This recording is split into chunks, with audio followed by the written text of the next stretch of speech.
Hi, this is Peggy with Who News. And this evening I wanted to do a video about John F. Kennedy, President John F. Kennedy, and his human design. Human design is a system of logic, and it is a system that tells us about our spiritual, emotional, mental, and physical aspects. And this is not a system to be believed.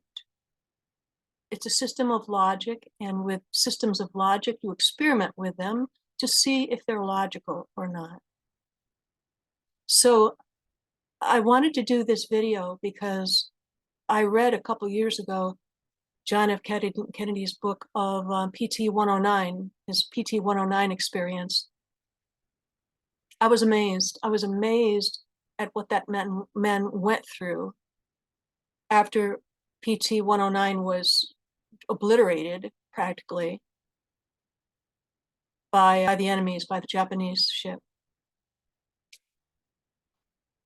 So I looked up his design, I found his birth information and did his chart, and it's an amazing thing. He's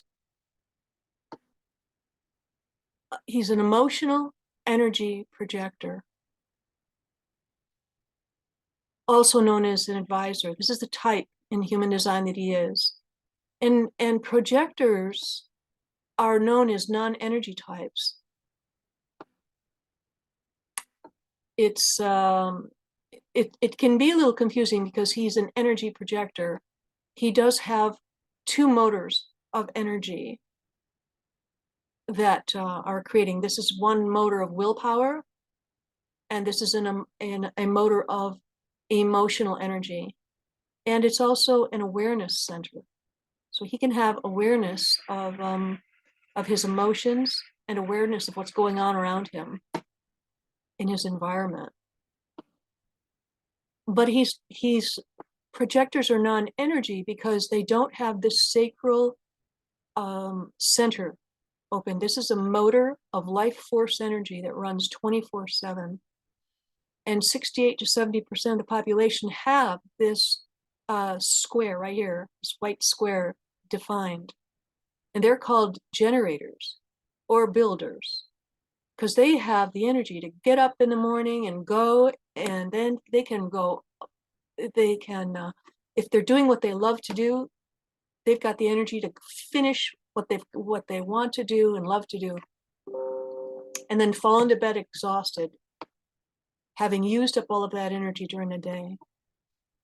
So that leaves 30% of the population that are non-energy types, and John F. Kennedy was one of them.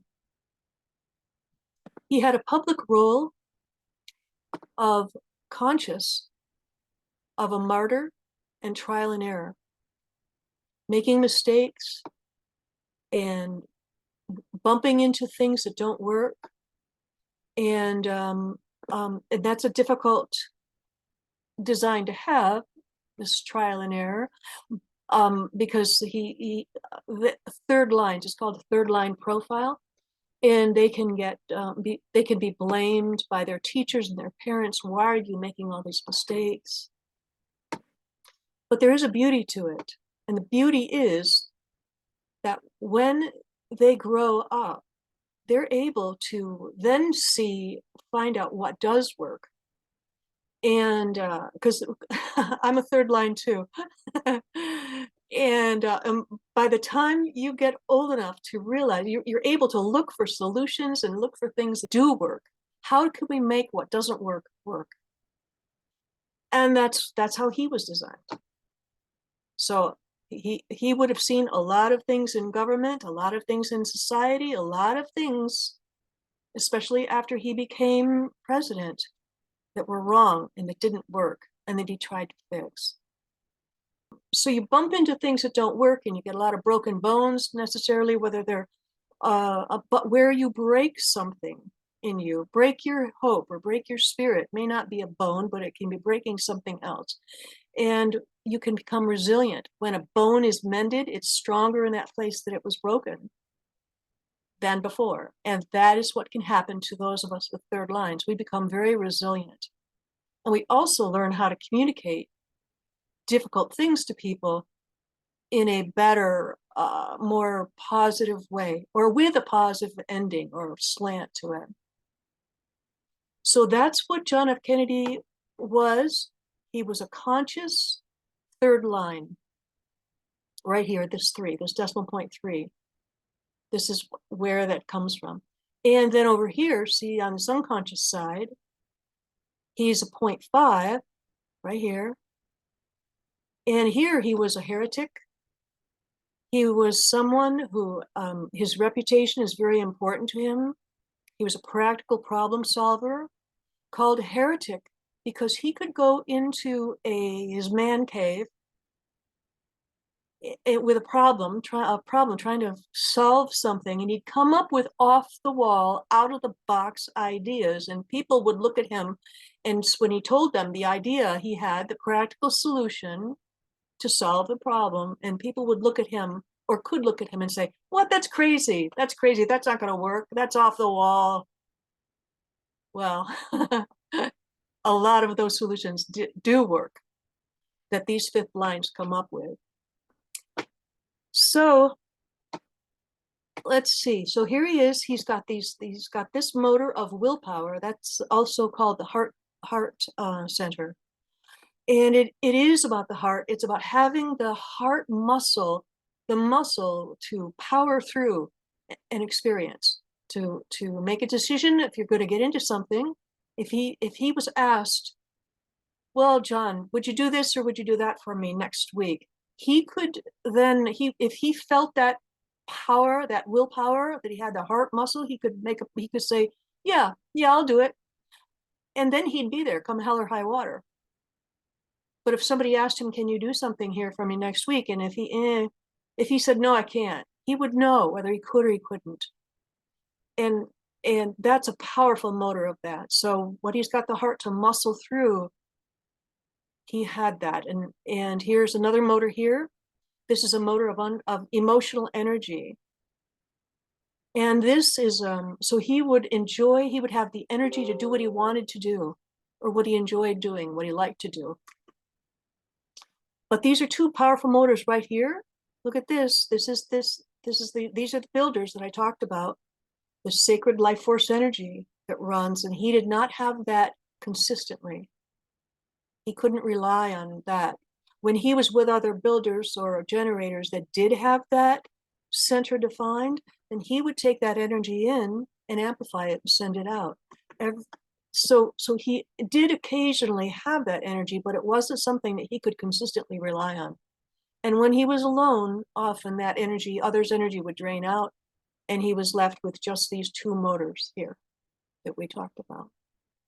And here is another powerful motor right here. It's the root, in the root chakra, root center. It's adrenalized pressure that could keep him alive. And he did not have that consistently either.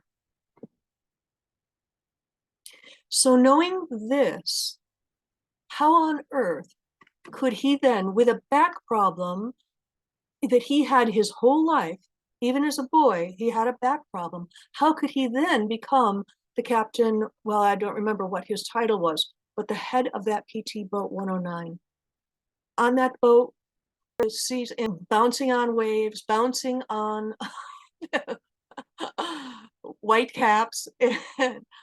How did he do it when he did not have what 68 to 70% of people that are generators or builders, they have, and they would have much more energy. That's what's so incredible about human design, because looking further into his design, you can see where it came from. Where did his resolve come from? That once they were dumped into the body of water, once they were dumped into that, how did he lead his men to an island, taking him hours and hours, swimming, getting to an island where they were safe? And then it was very isolated island. And so he decided the only way he could say they weren't going to get saved by anyone. And so he goes out into the ocean again, into the water to go out and try and flag down a friendly ship, a U.S. ship or one of the Allies. Because if he was hit, if a Japanese boat found him, he'd be dead. But he was the leader of that PT-109, and he also knew that when an American boat came up, that they would have to shoot him. They would shoot him, kill him, because they wouldn't be certain that he was an American. He could say, I'm John Kennedy, East Coast in Martha's Vineyard. They wouldn't know him from Adam. Probably they never heard of him. They would have shot him because they could not take the risk of taking an infiltrator on board. So he went out in that water knowing that. He went out and was able to come back hours and hours, like I forgot how many hours. It's just incredible. And he came back to his men. He was able to come back and find his men. And well, anyway, it's quite a story.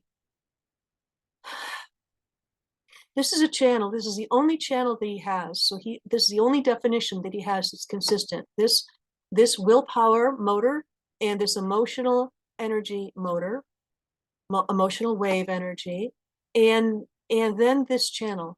So these two centers and this channel. This channel is 3750. Here's the 37. Oh, I'm sorry, it's 40.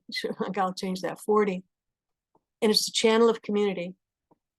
It's a design of being a part of seeking a whole, a part seeking a whole.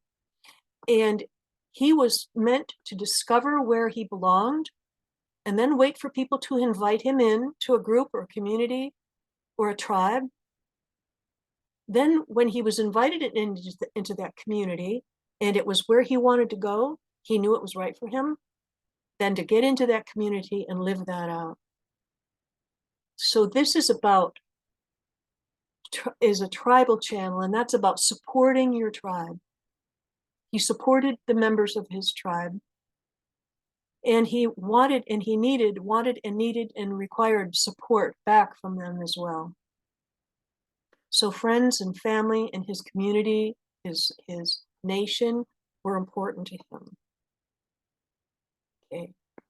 And he was loyal to his tribe. So that's his only definition, except for all these other smaller areas here, where these black and red lines don't go all the way through the whole channel. He had some great definition right up in here. In these 6 areas, I want to talk about 3 that were unconscious to him and 3 that were conscious to him. So let's talk about the conscious first. So here, the sun and the earth, that's the sun activated skills and enthusiasm, and planet Earth activated focus and sitting still and focusing. And he had a deeper quality. These skills and focus these are called gates. These whole numbers are called gates. So 16 was skills, enthusiasm, and 9 is the gate of focus, sitting still and focusing. But there's a deeper level here, this decimal point 3. This is about independence. He had a self-generating and sustaining enthusiasm, and this was conscious to him, and it was by the sun and the earth, the 2 of them in conscious and unconscious. See how this is sun and earth over here, these emblems? These 4 gates and their lines equate to 70% of his activation. That's how powerful they are. So he had the independence of self-generating and sustaining enthusiasm in his ability of skills, in his to have skills and use them. And here His focus sits still. There was a deeper level about the straw that breaks a camel's back. So this could have been an aspect that was difficult for him, the straw that breaks a camel's back, but he had the undercurrent of it, the use of force to temporarily overcome impediments. Well, he overcame impediments, that is for sure. After that, PT109 was sunk. I want to talk about the moon as well, because this is a powerful driving force for him. And this is about realization, and it is about mental oppression. And there's a deeper aspect of it. So the mental oppression about ideas that he realizes, and the oppression about is he right or is he wrong, and to doubt himself about it, that's not easy. But this undercurrent of this first point, decimal point 1, taking stock, the ability in times of hardship to concentrate on eradicating negative factors that have led to oppression.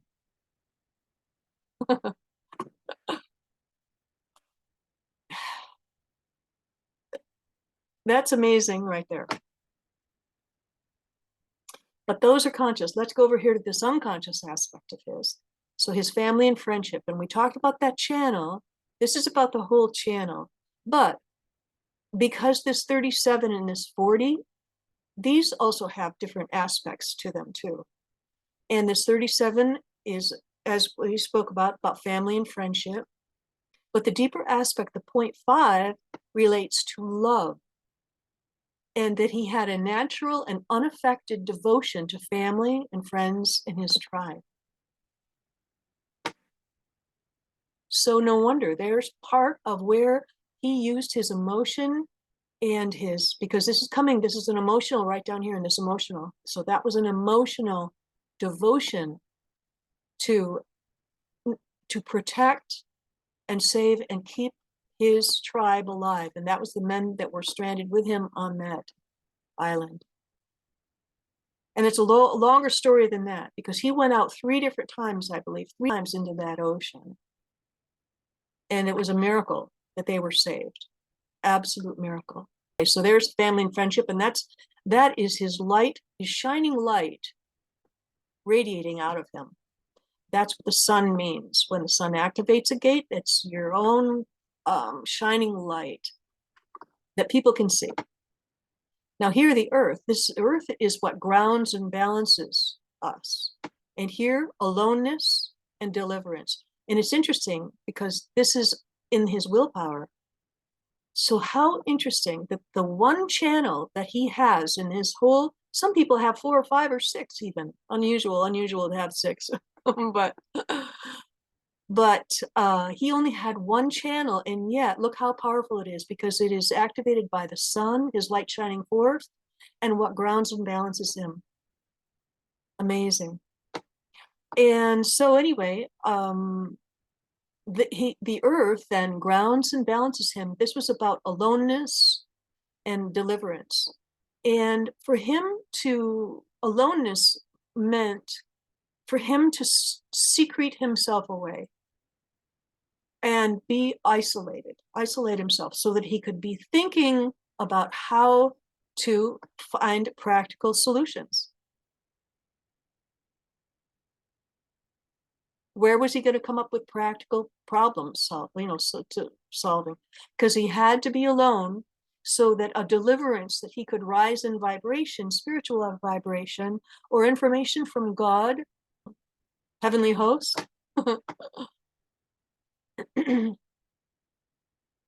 So the deeper aspect of this aloneness is the recognition that to achieve liberation, all negative forces must be rejected.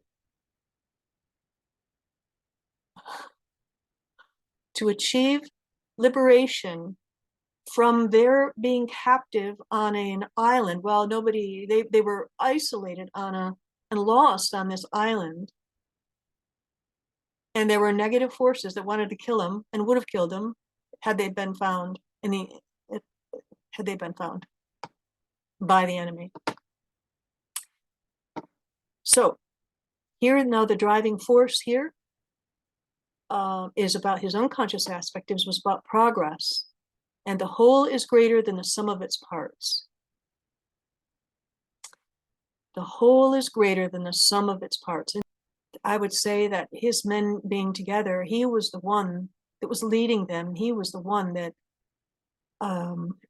had to leave them. And while he was gone, his men were able to find some of the fruit there. Very little vegetation was there growing, but they did find some, and then gathering leaves with dew and rainfall. But the other thing he did not have was, and right here, this upside down triangle right here, it's not defined, that is a mental awareness. And here, the sideways triangle, this is intuition, this is intuitive and survival awareness. He did not have this either, consistently. I always write consistently, because when he was around some of his men who did have that defined, and that had to be the case, that frequently he was, then he would fill in there with their instinct and intuition.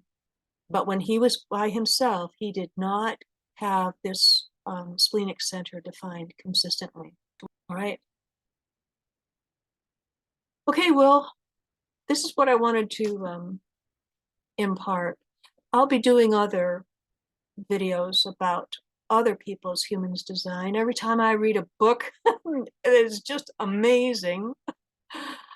I try to find their birth information. Even if they're born in the late 1800s, I can find late 1800s.